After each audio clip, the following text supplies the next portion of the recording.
Hello everybody, welcome to our Medieval Dynasty Survival Guide. We're in the tavern in Piastovia today because we are talking all things alcoholic drinks and what they do in the game. Because a lot of people may not realize that a lot of these alcoholic drinks actually provide some pretty amazing buffs. So let's kind of get right into it. First, let's just talk about alcoholic drinks. So obviously, drinking these various, wines and ales and meads, they will get your character drunk. So they do have amazing buffs, which we'll get into in a moment. But they also have some debuffs, being drunk being the primary one.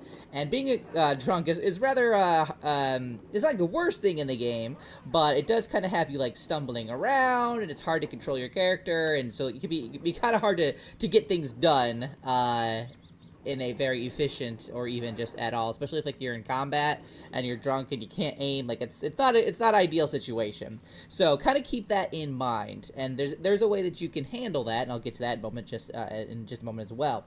But alcoholic drinks do provide various buffs for your character when you ingest them. And depending on what you are doing, what activity you're doing, you can kind of like use some of these alcoholic drinks to buff your character so that you're being more efficient, basically. Now, one thing to keep in mind is that buffs do not stack in Medieval Dynasty, so if you take like two drinks that both influence how much you carry, for example, like one might do like give you like plus 15 to your weight limit, another one might give you like a plus 30. It's not going to stack. You're not going to get like 45 with those both running at the same time. You're going to get like probably like the plus 30. I imagine it stacks with the high, or it chooses like the higher option. So keep that in mind. Those buffs do not stack. So there's that. Now that said, there are things that you can do to kind of get around that. You can kind of mix potions and alcoholic drinks. Again, the buffs themselves won't stack if they're the exact same, but you can use one potion in particular, the potion of sobriety, for example, to get rid of the drunken debuff that you have, so you can knock back some of these drinks and then take your potion and then not have to deal with being drunk while having all the buffs from the alcoholic drink that you have chosen. And then you can also kind of use, like, say, a potion of weight to increase your carrying limit if the alcoholic drink doesn't already provide that for you. So you can kind of use both and really buff yourself for a certain type of activity, what it is you want to do. So let's kind of go into them. There are a lot of alcoholic drinks that you can buy in the game, that you can make in the game. But we're going to be focusing on certain ones that I think provide the best buff. So let's go ahead into our inventory. And starting off, we'll talk about the best kind of alcoholic drink for combat. And to be honest, all of these are pretty decent for the most part, but I would definitely say there's two that kind of stood out to me. The first being apple wine. The kind of great thing about this is that it does give you plus 50 to your health, so you're going to get already have that stack. And then it also gives you a plus 2 per second kind of like health regeneration. So if you're taking damage out there, this particular wine is going to start regenerating your health without the use of like potions or anything like that. So not a bad idea perhaps to knock one back before you head into combat. And I think this is like one of the cheaper ones as well, maybe. So that's not terrible for that as well. Now the other one that I would definitely recommend for combat is your wheat beer. Because that'll give you plus 55 to your health, so it's even better. It is a little bit more expensive than like the apple wine, so I would say if you don't have a lot of money, go apple. But if you have enough money to spend, maybe go for wheat, because it does give you like a little bit more health just from the start. And it also gives you it gives you plus 55, and also down here it gives you plus 50 more health. So you're gonna get like a higher max health while this is active. So it's gonna basically take a longer time for the bandits or whatever out there, the animals, to take you down. You don't have the regeneration, which is why I kind of like the apple wine for that.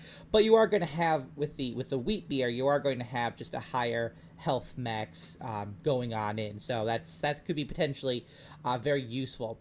Now, on the actual offensive side, it's kind of like the defensive one. On the offensive one, I would definitely recommend plum wine, and we're going to come back to this later as well, because it does offer this plus 160% more damage buff. So you're going to be like hitting hard. You're going to be firing your arrows hard. You're going to be doing a lot more damage with this plum wine, flowing through your system. So both those amazing, all of those amazing. So that's kind of that one. Now, when it comes to taking care of yourself, just in terms of survival, the best for like hydration, making sure that your water stays high, especially if you're doing some like kind of physical activity that might drain your water a little faster. Definitely go with the berry wine, because that's going to give you plus 50 water just from the get-go. So you're going to get your water here is going to get that plus 50 buff, and then we also have this 80% less water consumption. So even when if it's the heat of summer, you're doing a lot of physical stuff, your water is going to drain significantly slower if you got some berry wine in you. So you might find that helpful, given the circumstances. Now, the opposite side of that, the best kind of alcoholic drink for food, would actually be the cherry wine. And that's because we get this 15% less food consumption option right here. So much like the water one, basically our food is going to drain a lot slower. So if you have if you're traveling a lot or something and you don't really want to carry food on you, this might be kind of helpful to just kind of knock back, right? And then, don't have to worry about getting hungry quite as quickly anyway. You can probably make it back home before you're starving or anything like that. Now, when it comes to winter time, obviously the hardest part of that is just keeping yourself warm, and the pear wine can definitely help you warm up. It gives this plus 9 temperature tolerance for as long as it is active. So if you knock these back, as the winter season progresses, you're going to basically buff yourself with your tolerance. You can make the winter doesn't affect you quite as easily with this, so you can wear less of your winter clothes or whatever, and you'll be fine. Just you're warm from your alcoholic drink. That's all. Now, besides that, it also gives you plus 10 more health, which is nice because it's also going to just give you a little bit more of your maximum health. It's gonna be a little more there. So if you do start to get cold and you're like running between buildings or something, and the cold is starting to kill you, at the very least, this will give your health bar. Your health in general, just a little bit more for that to eat into before you eventually perish. So I would definitely say, come wintertime, if you're not fully prepared, try and get your hands on some pear wine, because that's just going to make surviving the winter a little bit easier. Now, finally, for those who are, what I find the most helpful, I would say, for those who are going to go do some mining or some wood chopping, mining especially, I would say, because I feel like wood chopping is pretty easy to pass off to your villagers early in the game. But mining, there is two really, definitely ideal alcoholic drinks to take. The first is plum wine, and again, we're going to use that for the combat. I also recommend it here for the mining and the wood cutting, because again, you get this plus 160% more damage buff, so you're going to be hitting those ores like crazy. It's going to take significantly less time to get through all those nodes, so you can clear that cave real fast, maybe even have time to go hit up some other caves. So that's amazing. Now, besides that, we also get obviously this plus 9 temperature tolerance. That's nice too, because I know a lot of people like to do their mining, especially during the winter. So that can make that a little bit more comfortable for you. And you also get this plus 15 kilogram weight limit, so you're going to be able to carry a little bit more as well. Now, the last one that I would recommend is the rye beer for the wood cutting and mining.